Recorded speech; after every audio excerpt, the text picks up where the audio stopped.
बच्चों, आज हम लोग कक्षा 7 में हमारा विषय है आज का इतिहास और पाठ 4 में देखिएगा आप लोग मुगल साम्राज्य।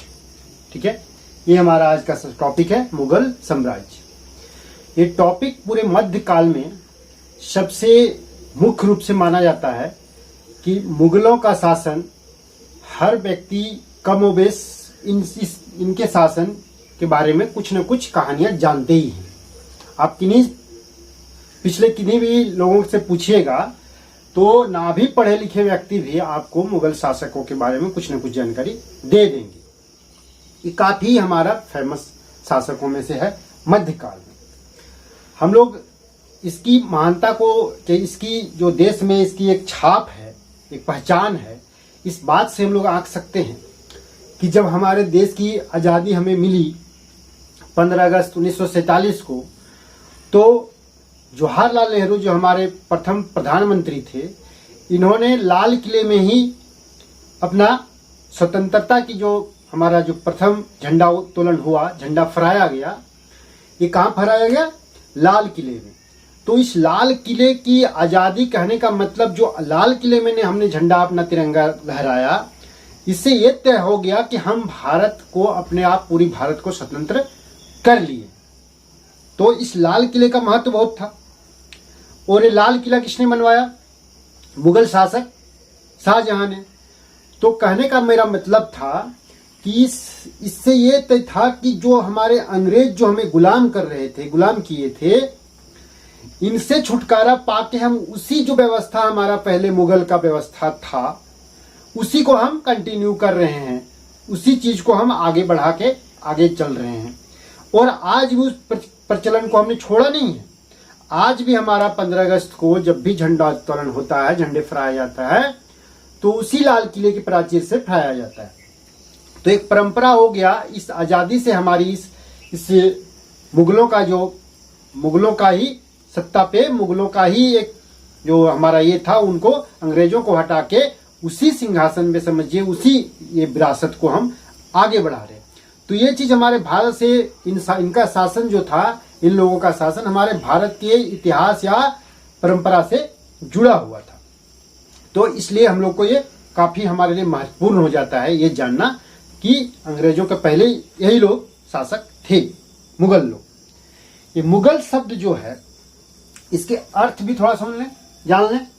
मुगल शब्द का अर्थ, जो मुगल शब्द है, इसका अर्थ होता है बहादुर। क्या अर्थ होता है? बहादुर। बहादुर जानते हैं जैसा कि, लेकिन इसका मतलब को स्पष्ट समझिए कि ये जो है ये कहां से आया। इसका माना जाता है, इसका उत्पत्ति कि ये लोग मध्य एशिया के भाग और मंगोल जो क्षेत्र था, तुर्की ईरान का जो क्षेत्र था, तो उसी क्षेत्र के ही ये वंशज रहे हैं। तो कहा जाता है कि तुर्क शासक जो था तैमूर भारत में भी यहां लूटने के लिए कई बार आ चुका था वो। तो तुर्क शासक तैमूर के 5वें वंशज, ठीक है, 5 पीढ़ी के बाद, तैमूर के 5 पीढ़ी के बाद इसके मुगलों का पिता आए 5वां पीढ़ी में तैमूर की। और मंगोल जो था, मंगोल मध्य एशिया, मंगोलिया जो जगह है, चाइना में पड़ता है अभी, इसके जो चंगेज खां का नाम सुने हैं आप लोग, चंगेज खां, ये काफी बड़ा लुटेरा ये भी था, मतलब शासक, और लोग लूटने के लिए भी आते थे, भारत में भी आक्रमण करने का प्रयास इसने कई बार किया। तो चंगेज खां के जो वंशज में से 14वां पीढ़ी का माता इनसे आया। माता कहां से आई? इन लोगों का, मुगलों का माता का वंशज है चंगेज खां, और पिता का वंशज है, तैमूर के वंशज का पिता है और चंगेज खां के वंशज का माता है। इन दोनों का विवाह हुआ और इनसे मुगलों की उत्पत्ति हुई। तो ये काफी लड़ाका थे, लड़ने वालों थे, तो इसलिए उनके वंशज से थे, तो ऑटोमेटिकली लड़ने में काफी माहिर ये माने जाते हैं। तो इस तरह से हमने देखा कि इनका जो मुगलों का जो अपना परंपरा भी रहा है, ये परंपरा कहीं ना कहीं इस तुर्क प्लस मुगलों मंगोल प्लस तुर्क, ये तुर्की और मंगोलियों का दोनों का परंपराओं को मिला के इनका नया परंपरा जन्मना और ये मुगल शासक बने।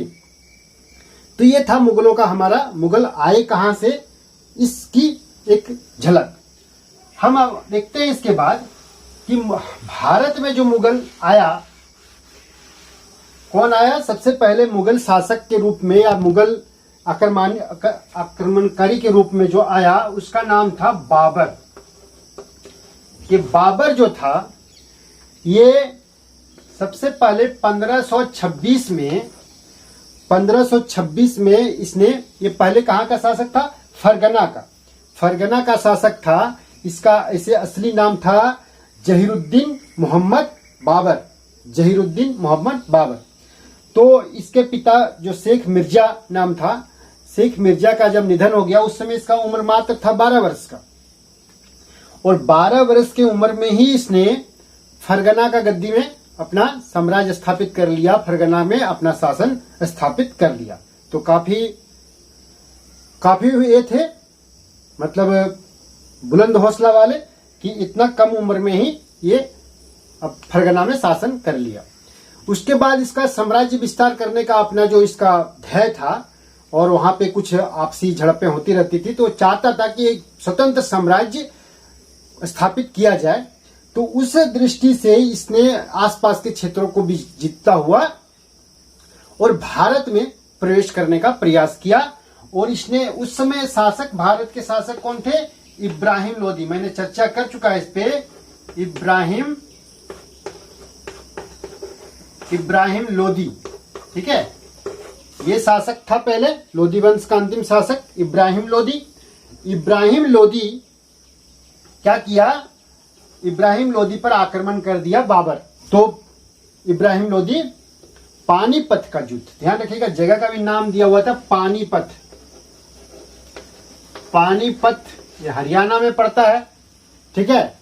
ये पानीपत कोई पानी नहीं है, ये असल में हरियाणा में एक शहर है अभी भी, पानीपत, सोनीपत, तो पानीपत एक शहर है, वहीं पे ये युद्ध लड़ा गया बाबर द्वारा इब्राहिम लोदी को, जो दिल्ली का शासक था। और क्या हुआ कि बाबर की उसमें विजय हुई और बाबर जीत गया, इब्राहिम लोदी मारा गया। इसके बाद बाबर रुका नहीं, बाबर आगे और अड़ोस पड़ोस के राजाओं से साथ लड़ता रहा। इसने 1527 में, ठीक एक साल बाद,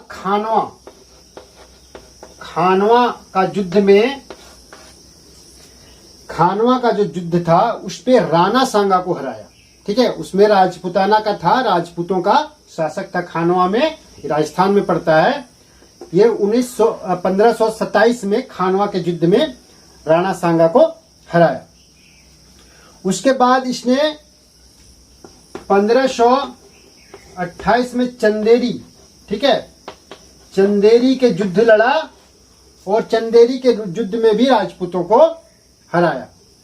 तो इस तरह से इसने 3 महत्वपूर्ण युद्ध लड़ा और तीनों युद्ध में अपने आप को विजय पाया, और इस तरह से आसपास के दिल्ली और दिल्ली के आसपास के क्षेत्र में अपने आप साम्राज्य स्थापित इसने कर लिया। और ये किताबें पढ़ने लिखने में भी काफी विद्वान माहिर होते थे। इसने खुद अपना आत्मकथा लिखा है जिसका नाम है तुजुके बाबरी, ऐसे ही नाम था, तुजुक बाबरी।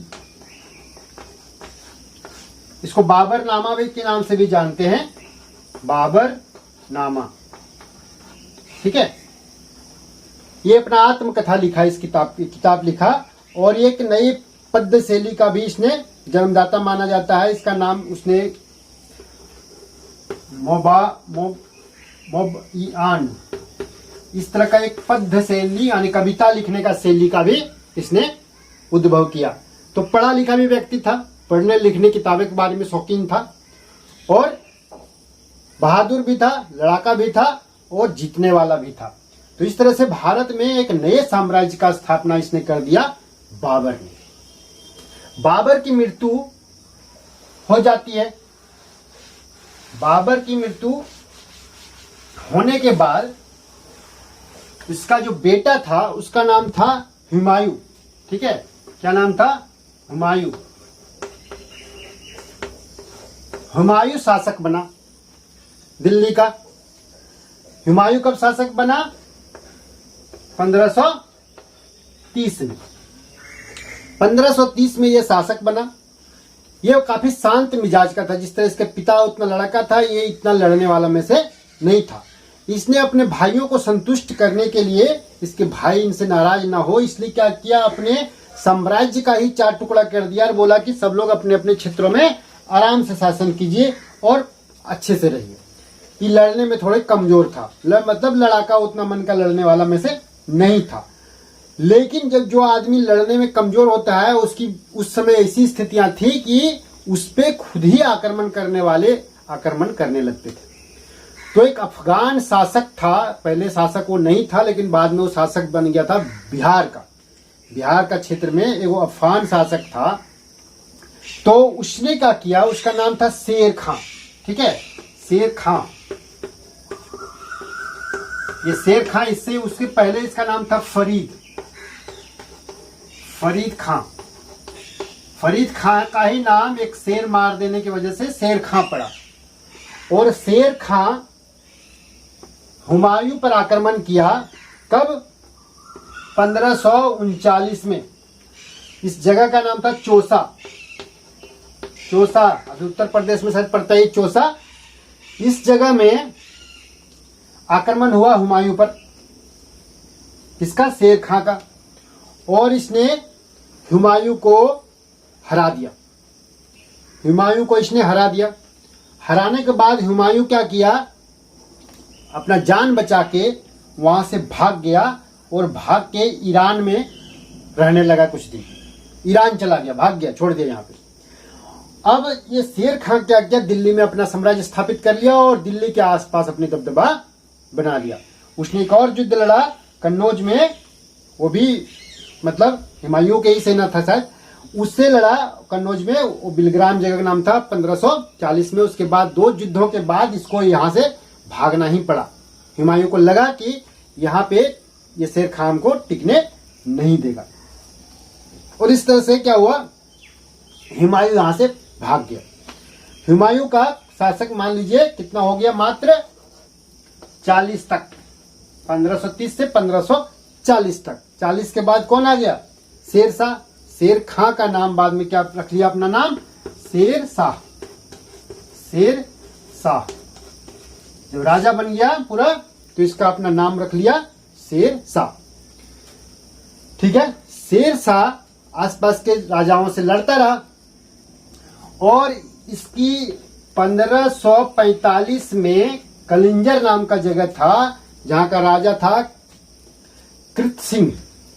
उसके ऊपर आक्रमण किया और उसी आक्रमण के दौरान एक बारूद का गोला इसके आके इसके शरीर में गिर गया, शेरशाह के शरीर में गिर गया और शेरशाह घायल हुआ और अंत में इसकी मृत्यु हो गई 1545 में।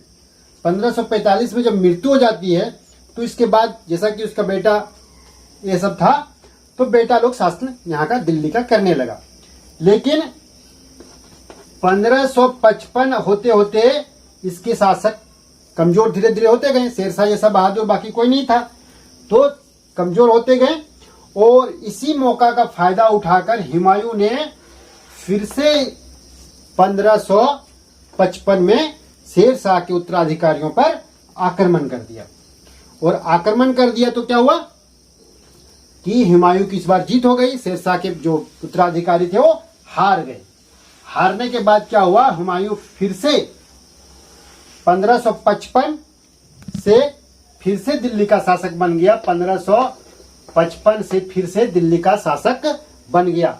लेकिन 1556 में इसकी मृत्यु हो जाती है।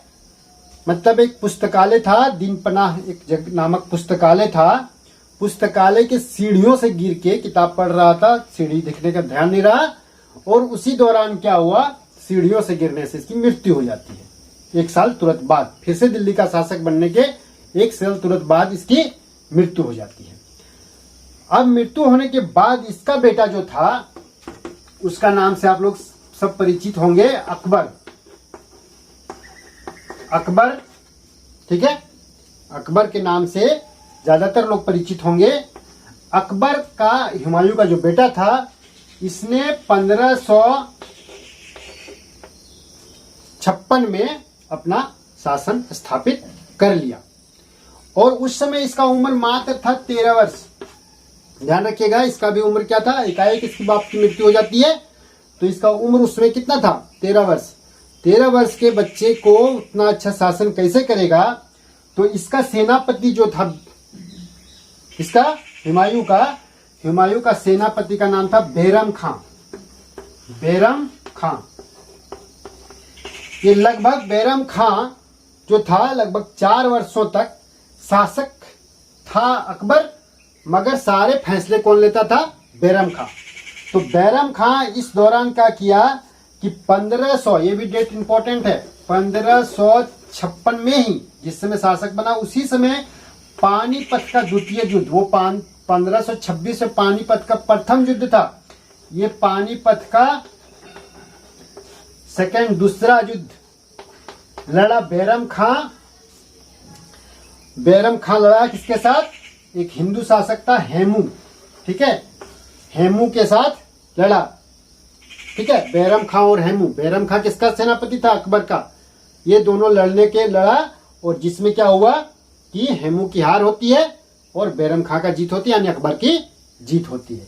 और उस क्षेत्र में पूरा अपना 1556 में पूरी साम्राज्य फिर से वो अपना जो दबदबा था, अपनी जो ये थी, ये फिर से स्थापित कर लेता है अकबर।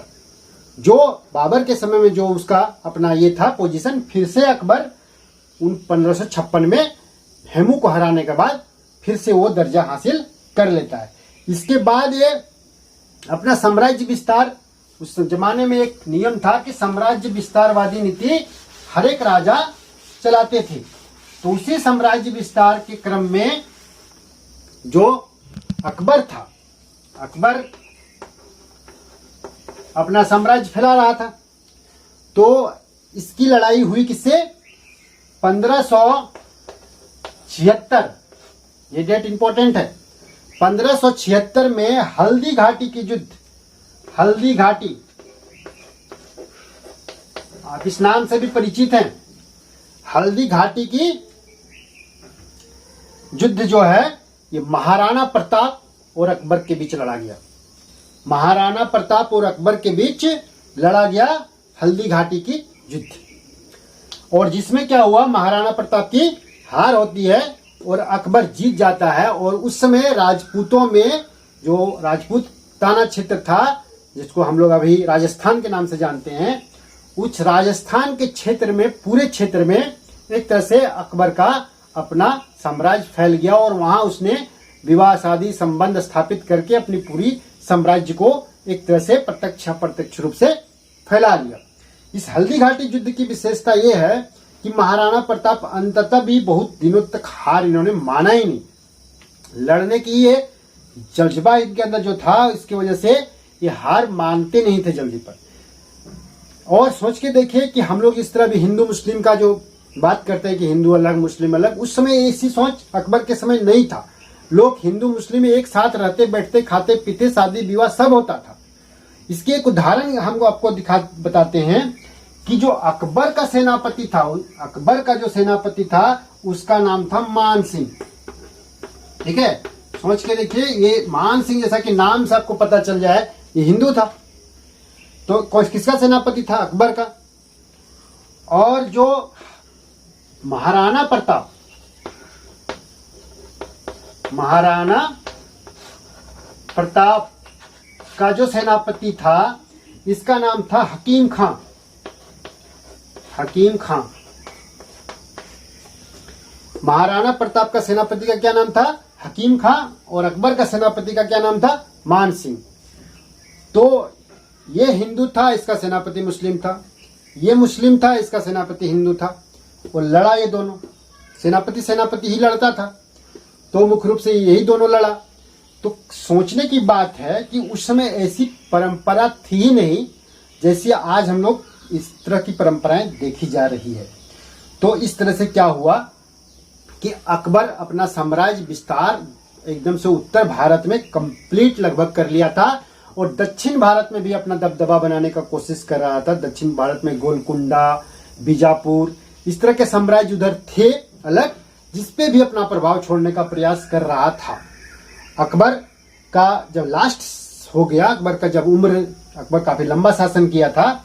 ये अकबर ने 1556 से लेकर के 1605 तक, ठीक है, 1605 तक लगभग 49-50 साल तक, 51 साल हो रहे ना, तो उतने सालों तक इसने शासन किया। ठीक है, तो उसके बाद उम्र लग गया होगा, बूढ़े हो गए होंगे। तो इसके बाद क्या हुआ कि इसका जो लास्ट में इसका अकबर का बेटा जो था उसका नाम था सलीम। क्या नाम था? सलीम। ठीक है, सलीम। इसने विद्रोह कर दिया और इसी विद्रोह के क्रम में अकबर मर जाते हैं और उसके बाद इसका शासन जो था सलीम के हाथों में चला जाता है और सलीम अपना नाम क्या रख लेता है? जहांगीर। सलीम का नाम क्या पड़ जाता है? जहांगीर। ये 1605 से लेकर के 1627 तक शासन करता है। 1605 से लेकर के 1600 कौन? जहांगीर। और जहांगीर के समय ही बैरम खां का एक बेटा था अब्दुल रहीम खाना। वो सबसे ज्यादा बुद्धिमान व्यक्ति था, किताब भी लिखता था और सब कुछ, मतलब कभी भी बुद्धि का इस्तेमाल करना रहता था तो अब्दुल रहीम खाना को ही महत्व देता था। उसके समय में भी अहमदनगर इस सब में साम्राज्य अपना फैलाया, मराठा तक भी अपना साम्राज्य फैलाया। और इसके समय में, जहांगीर के समय में एक महत्वपूर्ण बात क्या हुआ कि पहली बार अंग्रेज लोग यहाँ पे अपना ईस्ट इंडिया कंपनी स्थापित करने के लिए, जो ईस्ट इंडिया कंपनी बाद में भारत का शासक हो जाता है, भारत में साम्राज्य फैला देता है, उसी ईस्ट इंडिया कंपनी को स्थापित करने के लिए पहली बार जहांगीर के दरबार में आया था दो व्यक्ति। पहले आया था कैप्टन हॉकिंस, मैंने चर्चा किया है 8 क्लास की क्लासों में, कैप्टन हॉकिंस। ठीक है, ये आया सबसे पहले इसके दरबार में। इसके बाद एक और व्यक्ति आया, उसका नाम था टॉम्स रो।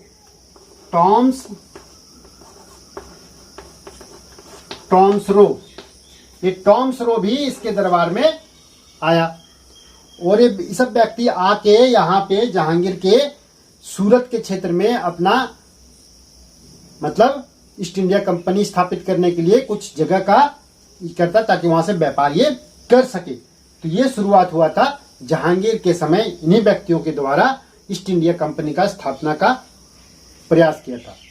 जहांगीर के एक पत्नी थी, उसकी अपने ही सेना का किसी व्यक्ति का विधवा थी, वो दरअसल काफी सुंदर होगी।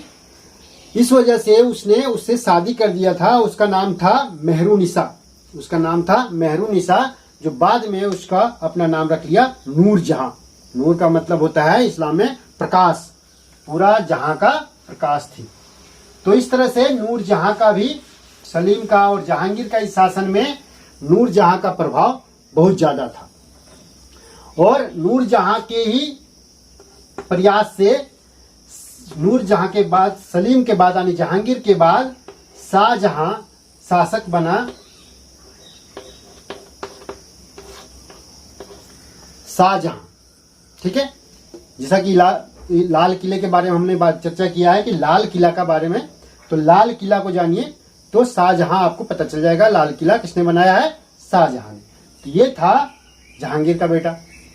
ये शासक बना कब? वही 1627 और से लेकर के 58 तक शासन किया शाहजहां ने। शाहजहां के समय माना जाता है कि पूरा मुगल साम्राज्य का स्वर्ण युग था। उस समय मुगल साम्राज्य सबसे ज्यादा अपना मजबूती में था, हर तरह से, धन से, साम्राज्य से, फैलाव से, सब जगह। उसने जो अकबर प्रयास कर रहा था, अहमदनगर, गोलकुंडा, बीजापुर, इस सब क्षेत्र में अपना साम्राज्य फैलाने का कोशिश करता, जो दक्षिण भारत का क्षेत्र पड़ता है, इस सब में अपना जो है साम्राज्य फैला चुका था। कौन? शाहजहां। शाहजहां का काल को शाहजहां ने बहुत ज्यादा स्थापत्य कला पे बहुत ज्यादा इसका बल था। स्थापत्य कला का मतलब भवन निर्माण के क्षेत्र में। तो इसने आगरा में अपने बेगम मुमताज महल के लिए, मुमताज के लिए, उसका मुमताज का भी नाम मुमताज था नहीं, मुमताज एक उपाधि था, उसका नाम था अर्जुन बंद बानो बेगम। ठीक है, अर्जुन बंद बानो बेगम ऐसा नाम था उसका, मुमताज का। उस एक पदवी था मुमताज। उस मुमताज के याद में, मुमताज के 14वें संतान के जन्म में उसकी मृत्यु हो जाती है, और उसी के याद में वो क्या किया, शाहजहां ने ताजमहल बनाया आगरा में। और उस ताजमहल बनाने में बहुत ज्यादा संपत्ति का खर्च किया था। उसके बेटा लोग काफी नाराज थे इस बात को लेके कि आप पूरे देश की संपत्ति, पूरे यहाँ की संपत्ति बर्बाद कर रहे हैं इस ताजमहल बनाने के चक्कर में। उसने दिल्ली में लाल किला बनाया अपना साम्राज्य। उसने जमा मस्जिद, जो दिल्ली में आज भी मुसलमानों का सबसे बड़ा मस्जिद में से है उत्तर भारत में, जमा मस्जिद, वो भी शाहजहां का ही बनाया हुआ है। तो कहने का मतलब है कि शाहजहां इन चीजों में बहुत जोर दिया, और ये चीज आज भी भारत के धरोहर के रूप में स्थापित है। लाल किला, आगरा का ताजमहल, जमा मस्जिद, ये 3 ऐसे महत्वपूर्ण चीजें हैं जो आज भारत के लिए काफी सभी तरफ से एक धरोहर के रूप में है, जो शाहजहां द्वारा बनाया गया था। शाहजहां का जो ये था, 4 बेटा था। 4 बेटे में आपस में होने लगा विवाद कि शाहजहां जब बूढ़े हो गए तो आपस में विवाद हो गया, राजा कौन बनेगा। शाहजहां चाहता था कि उसका बड़ा बेटा जो था, उसका नाम था दारा बने राजा। शाहजहां चाहता था, दारा काफी बुद्धिमान था, अच्छा स्वभाव का था, वो चाहता था कि दारा बने शासक। लेकिन इसके दूसरे बेटा जो था, उसका नाम था औरंगजेब।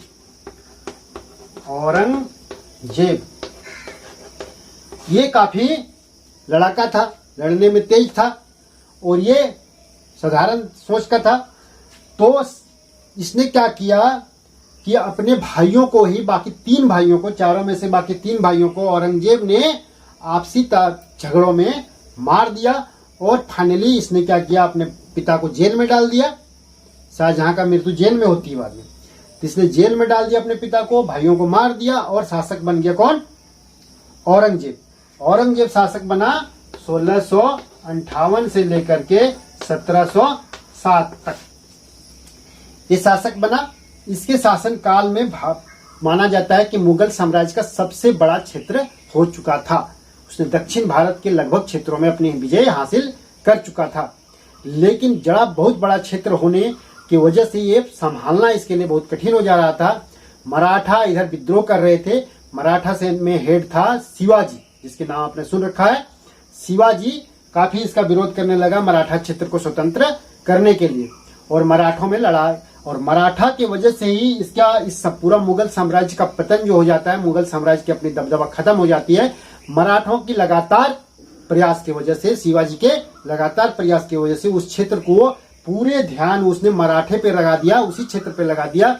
और फाइनली इसके बाकी क्षेत्र भी स्वतंत्र होने लगे। अलग अलग राज्य, अलग अलग लोग अपने आप को स्वतंत्र करना शुरू कर दिया। औरंगजेब की मृत्यु के बाद 1707 में, इसकी मृत्यु के बाद इसके जो नीचे का थे शासक बेटा लोग थे, ये कोई विशेष क्या कहते बहुत ज्यादा वो प्रभावशाली नहीं रहे। और फाइनली क्या हुआ, इनके साम्राज्य सिमटता चला गया। इधर मराठा अलग हो गए, बंगाल में बंगाल अलग हो गया, हैदराबाद अलग हो गया, अवध अलग हो गया, उधर पंजाब अलग हो गया। तो इस तरह से क्या हुआ, दिल्ली का जो क्षेत्र था वो सिमटते सिमटते छोटा होने लगा। मुगल साम्राज्य अपने आप को छोटा होने लगा। और बाद में तो हम लोग देखेंगे 8th क्लास में हम लोग पढ़ेंगे कि मुगलों को और सारे देशों में सभी साम्राज्यों को अंग्रेजों ने अपना हथियार बना, अपने आप को हड़प लिया। लेकिन औरंगजेब धार्मिक रूप से बड़ा पक्का था। वो अपने मुस्लिम धर्म को अपनाने में और मुस्लिम चीजों को, अवधारणा को बड़ा पक्का था। इसने अपने जीवन में सभी राजाओं ने न जाने कितनी शादियां करता था, लेकिन एक ऐसा है औरंगजेब सिर्फ एक शादी और एक इसकी पत्नी थी, और ये भी अपनी पत्नी से बहुत प्रेम करता था। और इसने भी एक ताजमहल की भांति एक औरंगाबाद में एक महल बनाया था अपनी पत्नी की, बीबी का मकबरा कहा जाता है उसको, तो उसने बनवाया था। और इसको जिंदा पीर कहा जाता है इसलिए क्योंकि ये मरने के बाद मुस्लिम में पीर बन जाता, जो खूब ज्यादा धार्मिक व्यक्ति होता है ना मुसलमानों में, उसकी मृत्यु के बाद उसको पीर मानते हैं। लेकिन ये व्यक्ति इतने धर्म से पक्के थे अपने धार्मिक बात में कि इसको जिंदा पीर का उपाधि दिया जाता था, जिंदा पीर कहा जाता था औरंगजेब को। तो ये अपने धर्म के प्रति काफी ज्यादा सजग था, लेकिन वो सिर्फ बाकियों के प्रति उतनी ज्यादा इसकी भावना अच्छी नहीं थी। लेकिन हिंदू प्रदेश में इनका सबसे ज्यादा मनसबदार, हिंदू मनसबदार उस समय इसी के क्षेत्र में था। हिंदू छोटे छोटे जो शासक सामंत थे, सबसे ज्यादा हिंदू इन्हीं के क्षेत्र में थे। तो इस तरह से हम लोग देखें कि औरंगजेब के बाद मुगलों का जो साम्राज्य है धीरे धीरे पतन की ओर चला जाए। अगला क्लास इसका करेंगे, उस पर हम लोग देखेंगे इसका प्रशासन के साथ था मुगलों का। ठीक, अभी यही रहने देते हैं। धन्यवाद।